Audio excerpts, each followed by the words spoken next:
오늘 말씀은 레위기 11장 45절 말씀입니다. 레위기 11장 45절 우리 한 목소리로 읽겠습니다.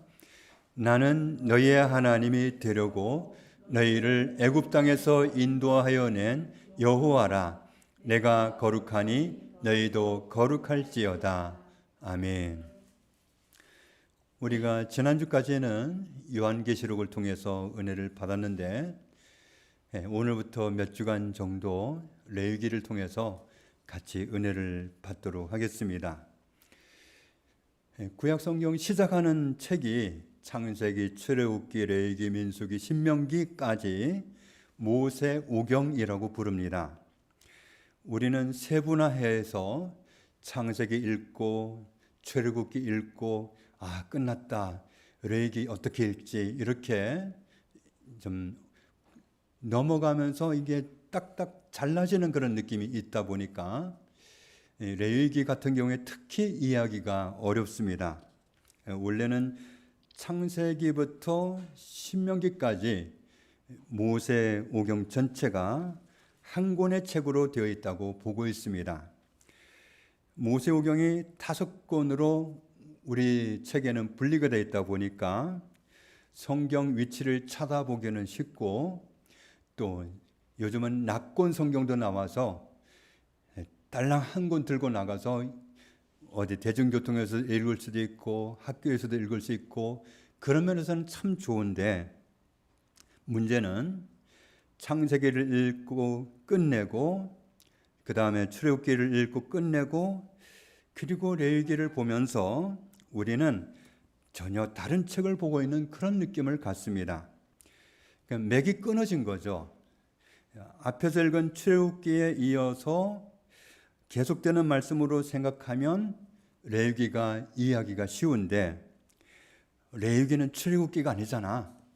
그리고 그냥 출애굽기에서 딱 끝나버리고 새롭게 레위기를 딱 접하면서 전혀 다른 책이겠거니 이렇게 이해하려고 하다 보니까 이해하기가 더 어려웠던 겁니다. 맥이 끊어져 가지고. 그리고 레위기에는 낯선 용어들이 많습니다. 제사 용어도 그렇고 요즘은 어느 교회에서도 쓰지 않는 그런 제사법이니 이런 용어들이 참 낯설어서 참 이해하기가 어렵습니다. 우리가 요한계시록을 정확하게 이해하려면 요한계시록이 기록된 당시의 시대로 가가지고 그 당시에는 어떤 문화가 있었는지, 그런 문화 속에서 이 성경이 기록됐다고 하는 것을 보았을 때 이해가 쉬웠습니다. 마찬가지로 레위기를 이해할 때도 동일합니다. 어떤 시대에 어떤 상황 속에서 기록되는지를 알면 레위기도 이해하기가 훨씬 쉬워집니다. 그 시대 상황을 모르고서 성경을 읽으면 도대체 레위기를 왜 읽어야 되는지, 레위기가 오늘을 살아가는 나에게 도대체 무슨 상관이 있을까? 아니, 지금 우리가 제사도 안 드리는데 무슨 제사법이 이렇게 많고 도대체 이게 나와 무슨 상관이 있어? 이렇게 좀 불만스러운 그런 생각이 들 수도 있습니다. 율법은 가지수가 613가지인데 그 중에 247개가 이 레위기에 기록이 되어 있다고 합니다.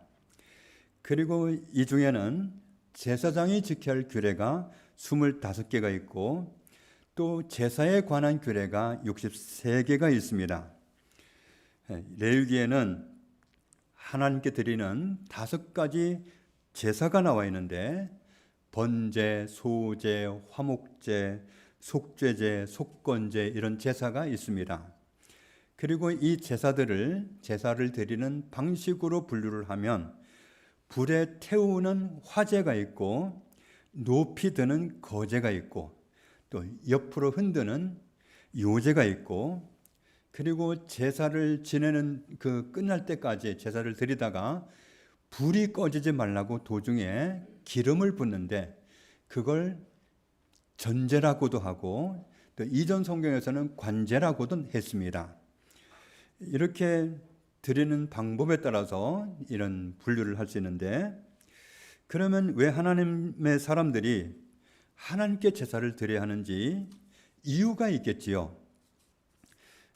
우리 사람들은 주로 이분법적인 사고를 합니다. 예를 들면 거룩한 것과 세속적인 것, 교회 그리고 세상, 선, 악, 내 편 아니면 적, 이런 식으로 그냥 이분법으로 구분을 하는 게 아주 우리가 습관화가 되어 있습니다. 그런데 성경적인 구분법은 삼분법입니다. 하나님이 우리를 만드셨을 때 그 상태는 어떤 상태냐 하면 정결한 상태입니다. 정결입니다. 하나님이 만물을 만드신 처음 상태가 바로 정결입니다. 그리고 그 정결한 상태에서 정결이 균형이 깨지면 어떤 상태가 되냐면 부정한 상태가 됩니다. 더럽혀진 거죠. 그런데 문제는 뭐냐 하면 사람이 정결이 깨져가지고 부정 상태가 되면 거룩하신 하나님께 나아갈 수 없습니다. 내가 부정하게 됐는데 하나님께 나아가면 죽음입니다. 내가 부정한 상태가 됐는데 그때 하나님이 나에게 임하시면 내가 그 자리에서 죽습니다. 그러니까 이 부정한 상태는 하나님을 만나서는 안 되는 아주 불편한 자리입니다. 그런데 또 한 위치는 거룩입니다. 하나님께 나아갈 수가 있습니다.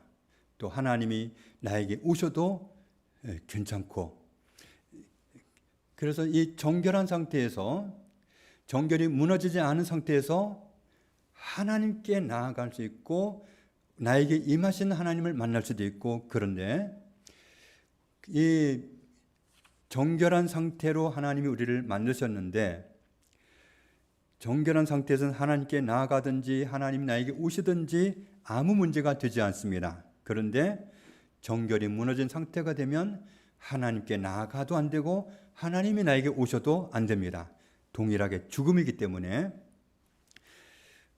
얼마 전에도 레위기를 잠깐 살펴보았습니다만, 레위기를 제대로 이해하려면 창세기, 출애굽기를 통해서 하나님과 사람이 어떤 관계를 형성하고 살아가도록 하나님이 사람을 만드셨는지를 이해하는 것이 중요합니다. 창조하시는 하나님이 만물을 창조하셨고, 그리고 창조하시는 맨 마지막에 사람을 만드셨는데, 사람은 다른 창조물을 만드실 때와 전혀 다르게 지으셨습니다. 하나님의 형상대로 지으셨어요.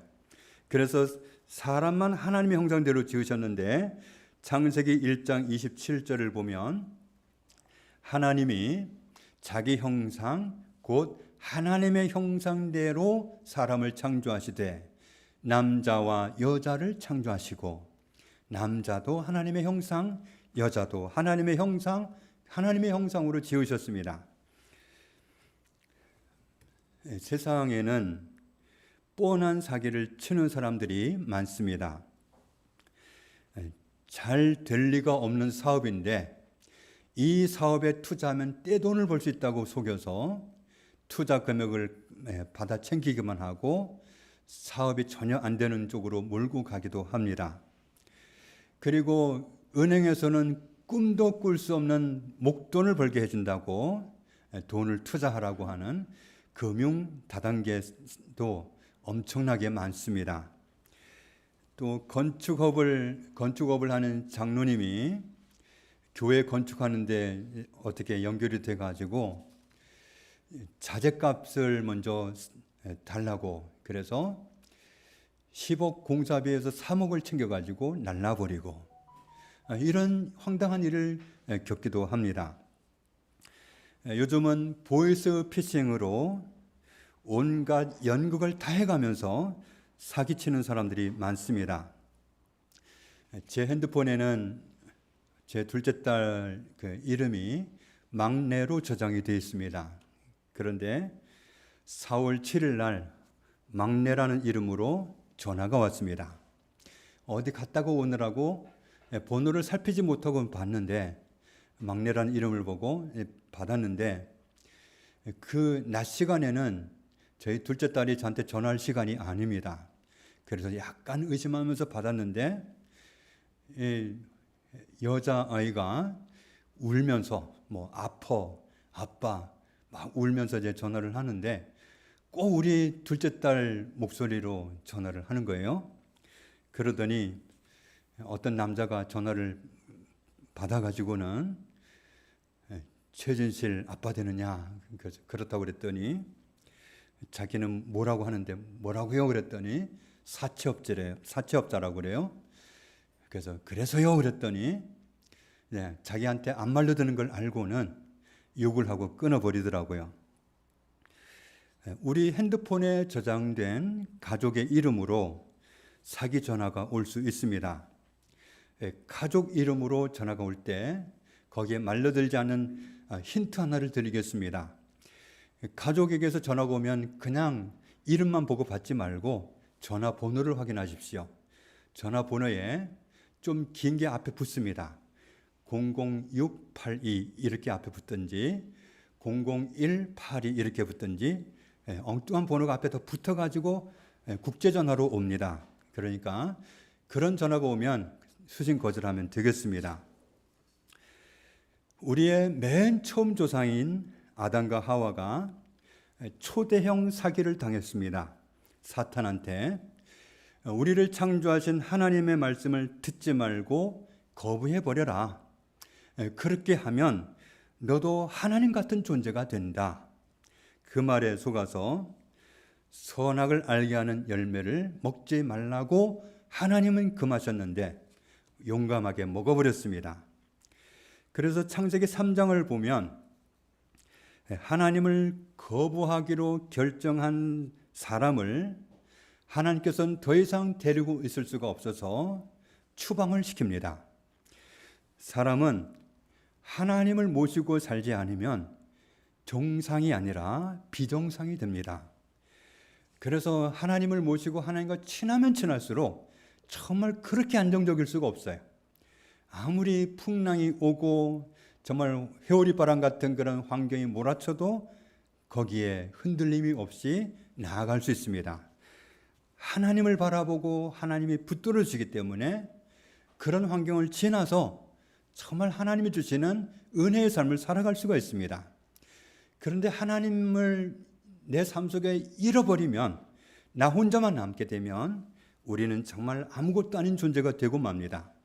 우리는 스스로의 지혜를 가지고 살아가지만 내 지혜 가지고는 이 세상을 이길 수가 없습니다. 감당이 안 됩니다. 그래서 성경에는 그렇게 우리에게 권면하고 있죠. 자기 자신의 지혜를 의지하지 말라. 자기 지혜를 자랑하지 말라. 하나님을 신뢰하라. 하나님을 모시고 하나님을 따라갈 때, 하나님을 의지하고 살아갈 때 우리는 정말 보장받는 삶을 살아갈 수 있고 환경을 다스리시는 하나님의 은혜를 누릴 수가 있는 거지, 하나님 없이 나 혼자 살아갈 때는 정말 깜깜합니다. 그래서 하나님과 친하게 지내는 사람일수록 안정감이 있고 행복합니다. 하나님을 등지고 살든지 하나님을 멀리하고 사는 사람은 정말 힘들어요. 그 삶을 바라보는 것도 힘듭니다. 하나님 없이 사는 사람은 그 자체가 세상 말로 하면 망한 거나 다름이 없습니다. 왜냐하면 하나님에게서 같이 있지를 못하고 떨어져 있기 때문에. 창세기 3장 15절을 보면 마음으로 하나님을 버려서 이미 망한 존재가 된 사람을 하나님은 버리지 않습니다. 하나님은 사랑하십니다. 우리가 아무리 하나님을 배신 때리고 정말 하나님 싫어요 하고 등 돌아서도 하나님은 우리 인생 마지막 순간까지 우리를 단지 사랑할 뿐이지 우리를 멀리하지 않습니다. 그래서 하나님이 우리를 사랑하시기 때문에 우리를 찾아오시고 우리를 구원하시고 은혜를 베푸시는 겁니다. 그래서 이 말씀에도 보면 우리가 하나님께 죄를 지은 그 상태인데 내가 너를 구원하겠다고 선포하시는 말씀이잖아요. 구원해 주신다는 하나님의 약속이 아브라함을 찾아오시고 아브라함의 후손으로 구세주를 보내주신다고 하시는 구체적인 약속을 통해서 드러내고 있습니다. 출애굽기 29장 말씀을 보면 같이 읽겠습니다.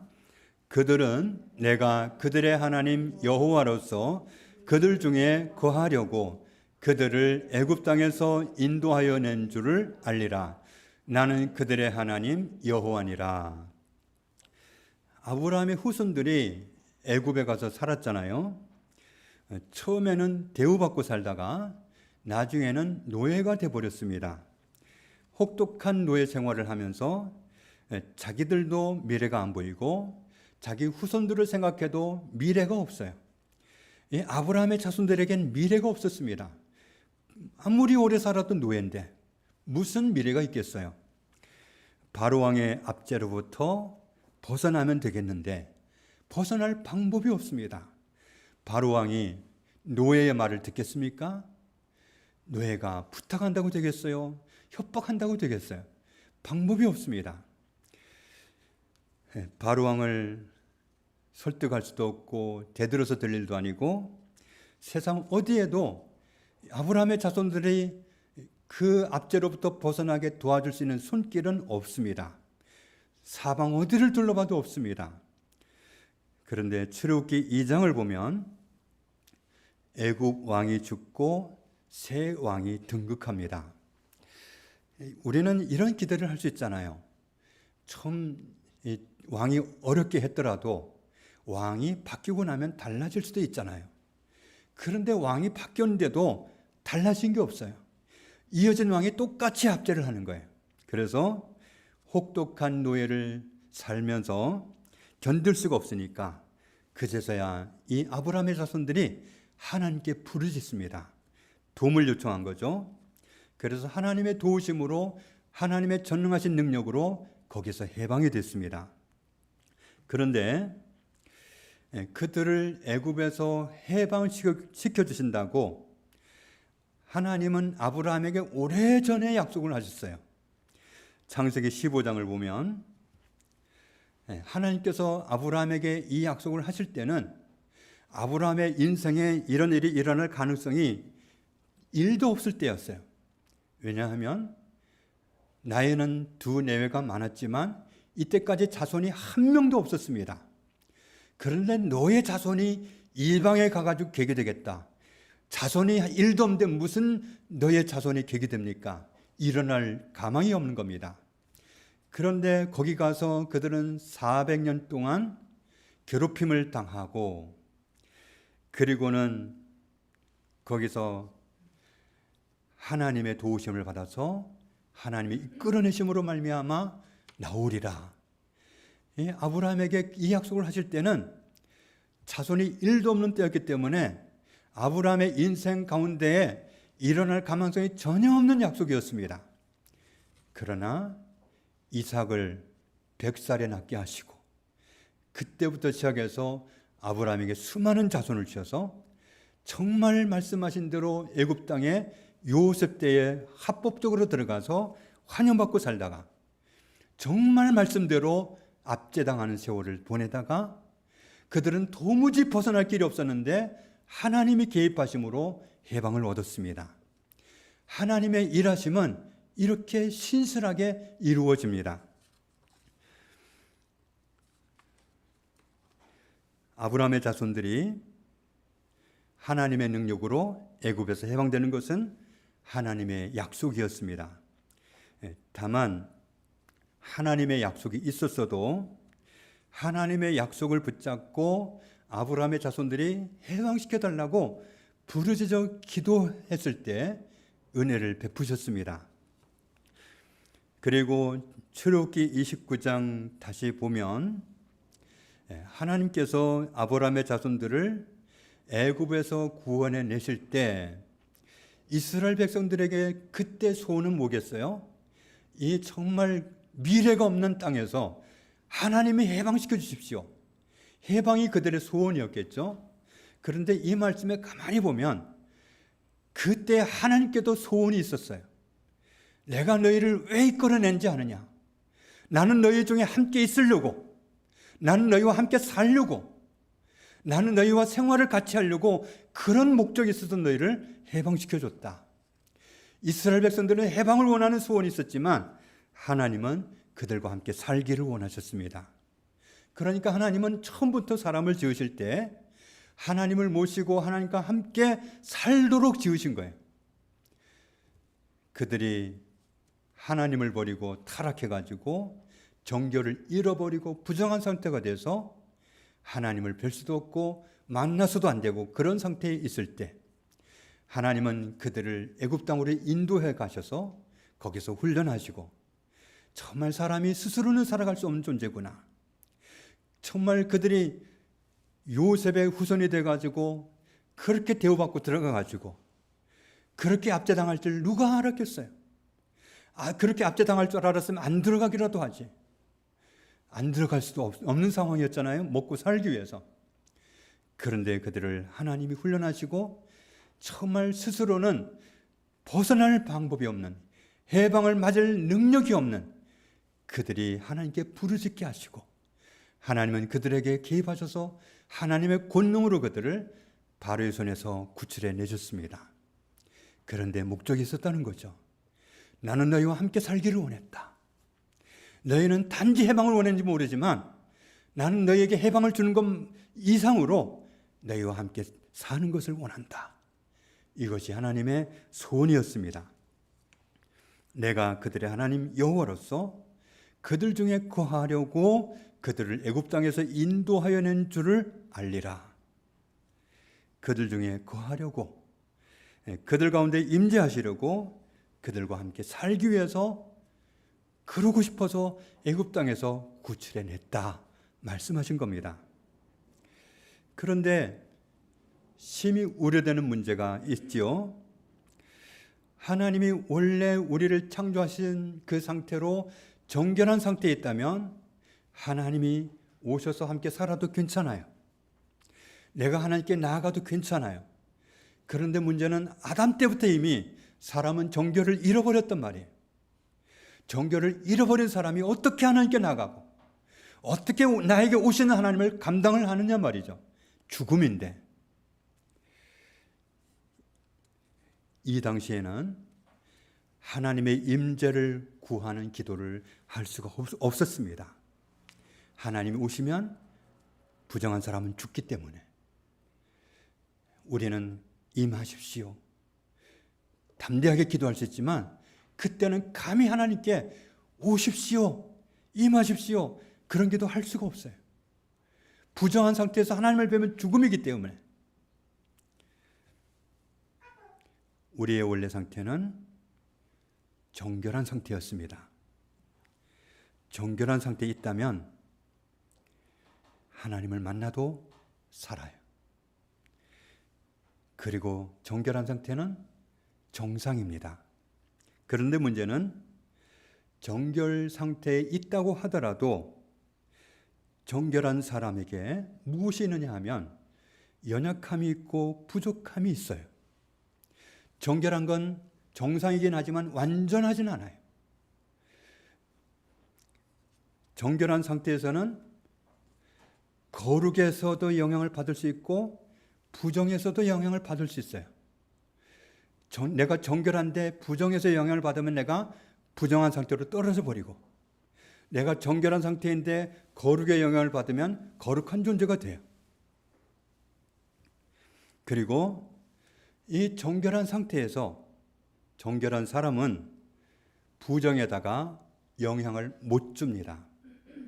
그리고 이 정결한 상태에서 거룩에도 영향을 주지 못합니다. 영향을 받을 뿐이에요. 언제 어디에서 영향을 받느냐에 따라서 부정한 사람이 될 수 있고 거룩한 사람이 될 수 있어요. 레위기에는 하나님께 드리는 제사법이 나와 있는데 제사의 목적이 뭐냐 하면 부정하게 된 사람이 정결에 머물러 있는 게 아니라 부정의 영향을 받아가지고 부정하게 된 사람이 어떻게 다시 정결하게 돼가지고 거룩하신 하나님을 배울 수 있게 하는가? 그런 상태가 되게 해주는 게 제사예요. 죄인이 부정한 사람이 하나님께 제사를 드려서 정결을 회복해가지고 하나님을 뵐 수 있게 하는 것, 그게 제사를 드리게 하는 목적입니다. 우리가 정결한 상태이면 정상이긴 하지만 영향을 받을 수 있는 연약한 상태고 부족한 상태입니다. 그래서 교회나 성도나 정결한 상태에만 머물러 가지고는 세상에 영향을 줄 수가 없습니다. 세상이 영향을 받을 정도가 되려면 우리는 이 정결함을 넘어서 거룩해야 돼요. 거룩한 존재가 되면 세상에 영향을 줄 수가 있지만 정결한 상태에서는 정상이긴 하지만 세상에 영향을 줄 수가 없어요. 오늘날 한국 교회가 옛날에 비하면 얼마나 정말 화려하고 얼마나 완벽합니까? 교회는 정말 숫자가 많고 정말 재정적으로도 부족함이 없고 큰 교회는 재정적으로 부유한 사람이 있어서 교회가 문제가 없습니다. 재정적으로는. 그러나 한국 교회는 건강하지 못합니다. 왜냐하면 정결을 잃어버렸기 때문에. 그리고 정결을 유지하고 있다 하더라도 이 정결한 상태에서는 세상에 영향을 줄 수 있는 게 아니라 세상에서 영향을 받아서 부정한 상태로 타락하기가 더 쉽습니다. 세상에 영향을 주려면 거룩해져야 됩니다. 지나온 코로나 시국을 통해서 한국교회는 18,000교회가 문을 닫았습니다. 이것은 교회가 정결을 잃어버렸다는 얘기입니다. 그러나 정결을 잃지 않고 정결한 상태에 있다 하더라도 세상에 영향을 줄 수는 없습니다. 거룩해져야 됩니다. 거룩하지 않고는 세상에 영향을 줄 수가 없습니다. 하나님은 하나님의 백성들 가운데 임하기를 원하십니다. 그런데 정결을 잃고 부정하게 된 사람은 하나님의 임재를 맞닥뜨리는 순간에 죽음이기 때문에 하나님께 나갈 수도 없고 하나님이 오시도록 반길 수도 없습니다. 그래서 제사를 왜 허용하셨느냐 하면 부정하게 된 사람이 정결을 얻어서 거룩하신 하나님을 뵐 수 있게 하려고 그래서 제사를 허용하신 거예요. 정결하게는 될 수 있는데 제사를 드리면 거룩하게는 되지 않습니다. 정결함에 머물러서는 세상에 영향을 줄 수가 없어요. 부족한 상태이고 연약한 상태이기 때문에 거룩함에 나아가야 드디어 세상에 영향을 줄 수 있는 하나님의 사람이 될 수 있습니다. 레위기 11장을 보면 나는 너희의 하나님이 되려고 너희를 애굽 땅에서 인도해낸 여호와라. 내가 거룩하니 너희도 거룩할지어다. 거룩하신 분은 하나님입니다. 아브라함의 자손들은 정결을 잃고 부정한 상태였을 때 레위기에서 말씀하신 제사로 하나님께 나아가서 정결함을 회복할 수 있었습니다. 그러나 하나님은 정결한 상태는 연약함인 상태이고 부족한 상태이기 때문에 그 정결한 상태로 만족하지 말고 거룩함에 이르라고, 내가 거룩하니 너희도 거룩하라고 그렇게 요구하셨습니다. 레위기 1장을 보면 같이 읽겠습니다. 여호와께서 회막에서 모세를 부르시고 그에게 말씀하여 이르시되, 우리가 가진 성경에는 이렇게 나와 있는데 원어 성경에는 여호와께서 그 앞에 그리고라고 하는 말이 들어가 있습니다. 그리고 여호와께서 회막에서 모세를 부르시고 그에게 말씀하여 이르시되, 출애굽기는 레위기와 연관을 지으면 레위기의 상권 같아서 출애굽기에 이어서 연결되는 것으로 레위기를 보아야 이해하기가 쉽습니다. 출애굽기에서 가장 중요한 본문이 출애굽기 19장부터 24장까지인데 하나님이 아브라함의 자손들을 애굽 땅에서 인도해 내신 다음에 곧장 그들을 어디로 데리고 가셨느냐 하면 시내산으로 데리고 가셨습니다. 그리고 거기서 언약을 맺으셨는데 하나님이 아브라함의 자손과 맺은 언약이 혼인 언약이었다고 지난번에 살펴보았죠. 예레미야 2장 2절을 보면 알 수 있습니다. 예레미야 선지자에게 하시는 말씀이 가서 예루살렘의 귀에 외칠지니라. 여호와께서 이와 같이 말씀하시기를 내가 너를 위하여 내 청년의 때의 인애와 내 신혼 때의 사랑을 기억하노니 곧 씨 뿌리지 못하는 땅 그 광야에서 나를 따랐음이니라. 이스라엘 백성들에게 내가 너희와 신혼 때 사랑을 나누었던 그때가 그립다. 너희 청년 때 너희와 사랑을 나누었던 그때가 그립다.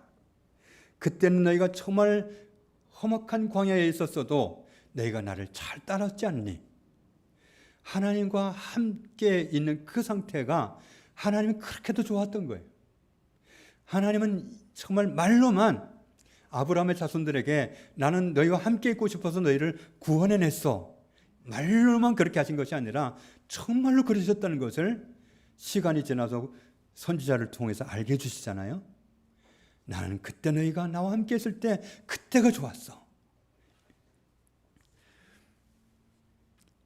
이스라엘은 주전 586년에 바벨론에 의해서 멸망을 당했습니다.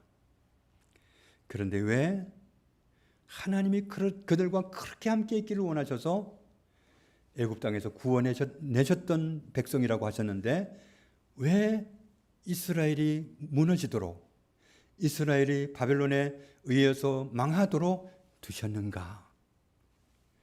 하나님은 언약에 신실하시기 때문입니다. 마치 하나님의 백성들과 하나님과의 관계는 결혼을 한 상태와 같아서 너희가 나를 버리고 다른 신을 섬기고 나를 떠나서 다른 신을 섬기는 자리에 있으면 그렇게 나를 버린다면 나도 너희를 버리겠다. 그런데 아브라함의 자손들이 하나님을 버려버렸어요. 그래서 하나님도 그들을 버릴 수밖에 없었던 겁니다. 하나님의 언약은 정말 신실합니다. 출애굽기 19장부터 24장까지 하나님께서 아브라함의 자손들과 결혼 언약을 맺으셨습니다. 결혼을 했으니까 함께 머물 방이 필요하죠. 사람으로 말하면 신혼방이 필요합니다. 그래서 하나님이 아브라함의 자손들에게 무엇을 만들려고 하셨느냐 하면 성막을 만들려고 하셨어요. 출애굽기 25장을 보면 출애굽기 25장부터 31장까지 성막 설계도를 말씀하시고 또 거기서 그들을 하나님과 잘 교제하고 지낼 수 있도록 섬기는 제사장 제도를 청사진으로 말씀하셨어요. 그리고 출애굽기 32장부터 40장까지를 보면 성막이 하나님이 명령하신 대로 완성되는 것을 볼 수가 있는데 출애굽기 40장 있는 말씀을 우리가 좀 보면 16절에 뒷부분에 보니까 여호와께서 자기에게 명령하신 대로 다 행하였더라. 모세가. 또 19절에도 그렇게 말씀하고 있고 21절에도 끝부분에 보면 그렇게 말씀하죠. 여호와께서 모세에게 명령하신 대로 되니라. 또 23절에도 그리고 25절에도 27절에도 29절에도 그리고 32절에도 명령하신 대로 되니라. 여호와께서 명령하신 대로 되니라. 이렇게 모세가 철저하게 순종함으로 인해서 하나님이 명령하신 것이 다 완성이 됐어요. 성막이 완성이 됐습니다. 그러고 나니까 34절부터 35절을 보면 성막에 하나님의 영광이 충만하게 임했다. 그래서 그 임재가 얼마나 강력했던지 모세가 그 성막에 들어갈 수가 없었다. 너무 강렬해가지고 들어갈 수가 없었다. 그리고 레위기 1장으로 넘어가는 겁니다. 그리고 여호와께서 회막에서 모세를 부르시고 그에게 말씀하여 이르시되, 하나님이 정말 이스라엘 백성들 아브라함의 자손들과 함께 살 그런 집을 만들게 하시고 정말 그 명령대로 모세가 다 순종해서 만들어 놓으니까 하나님의 영광으로 임하셔서 정말 그곳에 임하셔서, 그리고 여호와께서 회막에서 성막에서 모세를 부르시고 그에게 말씀하여 이르시되, 정말 함께 있기를 원하셨는데 정말로 그렇게 이루어 가시는 것을 볼 수 있습니다. 아브라함의 자손은 레위기에 나와 있는 제사법으로 부정한 사람이 정결함을 회복하고 거룩하신 하나님을 뵐 수 있고 하나님을 모시고 살 수 있는 은혜를 주셨다는 사실을 알 수 있습니다. 레위기 11장에는 말씀 다시 같이 읽겠습니다. 나는 너희의 하나님이 되려고 너희를 애굽 땅에서 인도하여 낸 여호와라. 내가 거룩하니 너희도 거룩할지어다. 하나님은 우리가 거룩하기를 원하십니다. 거룩한 상태는 하나님께 나아가서 아니면 하나님을 날마다 깊이 있게 모시고 하나님과 동행하는 삶 속에 거룩함이 나타납니다. 하나님의 명령대로 모든 것을 완성했을 때 하나님의 영광이 빼곡하게 임해서 감히 모세가 들어갈 수 없었던 것처럼 우리가 하나님과 친밀하게 다가가면 우리는 거룩한 존재가 됩니다. 우리는 히브리서 10장에는 말씀을 보면 예수 그리스도를 통해서 정결함을 넘어 거룩함을 얻었다는 사실을 발견할 수 있습니다. 같이 읽겠습니다. 이 뜻을 따라 예수 그리스도의 몸을 단번에 들이심으로 말미암아 우리가 거룩함을 얻었노라. 우리는 정결함을 뛰어넘어서 거룩한 존재가 되었습니다. 하나님이 우리 삶 속에 임하셨기 때문에, 하나님이 이미 우리를 정결하게 거룩하게 하시고 임하여 계십니다. 그러니까 우리는 거룩함을 얻기 위해서 노력할 게 아니라 거룩하게 해주셨으니까 거룩한 상태의 삶을 유지해 가면 되는 겁니다. 하나님의 임재를 누리면서 나와 함께 계시는 하나님과 그 교제를 친밀하게 쌓으면서 우리는 거룩한 존재로 살 수 있게 되었습니다. 하나님은 우리가 거룩하기를 원하십니다. 내가 거룩하니 너희도 거룩할지어다. 거룩함을 잃지 않는 방법은 하나님과 항상 같이 살아가는 겁니다. 모든 것을 하나님과 의논하고 정말 힘들 때가 있습니다. 그때 골방에서 무릎 꿇고 하나님, 예수 그리스도의 피로 내 모든 죄를 씻어주시고 정결하게 해놓으시고 거룩하게 해놓으시고 나와 함께 계신 하나님, 나를 붙들으시고 나를 인도해 주십시오. 그게 하나님을 체험할 수 있는 길입니다. 우리에게 방법이 없을 때, 우리에게 길이 안 보일 때, 정말 내 무력으로도 안 되고 나에게 도움을 줄 수 있는 어떤 대상도 없을 그때에 하나님이 나와 함께 계신 사실을 놓치지 말아야 됩니다. 거룩함을 얻었노라. 내가 거룩하니 너희도 거룩할지어다. 거룩은 하나님과 묻어가는 데서 나오지 하나님과 떨어져서는 절대로 나오지 않습니다. 우리가 거룩할 때, 거룩한 존재로 살아갈 때 능력이 있습니다. 거룩하신 하나님, 이미 임하신 하나님, 나를 거룩하게 하신 하나님, 그 하나님과 깊은 교제를 이루면서 거룩한 하나님의 성도로 자녀로 살아가는 우리 모두가 되기를 주님의 이름으로 축복합니다. 아버지 감사합니다. 처음 사람 아담 하와 때부터 우리는 정결을 잃어버렸습니다.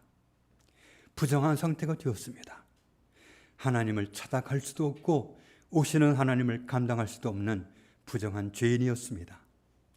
그러나 예수 그리스도를 통해서 우리를 정결하게 해주시고 거룩하게 해주시고 우리에게 임하여 계시는 하나님 감사합니다.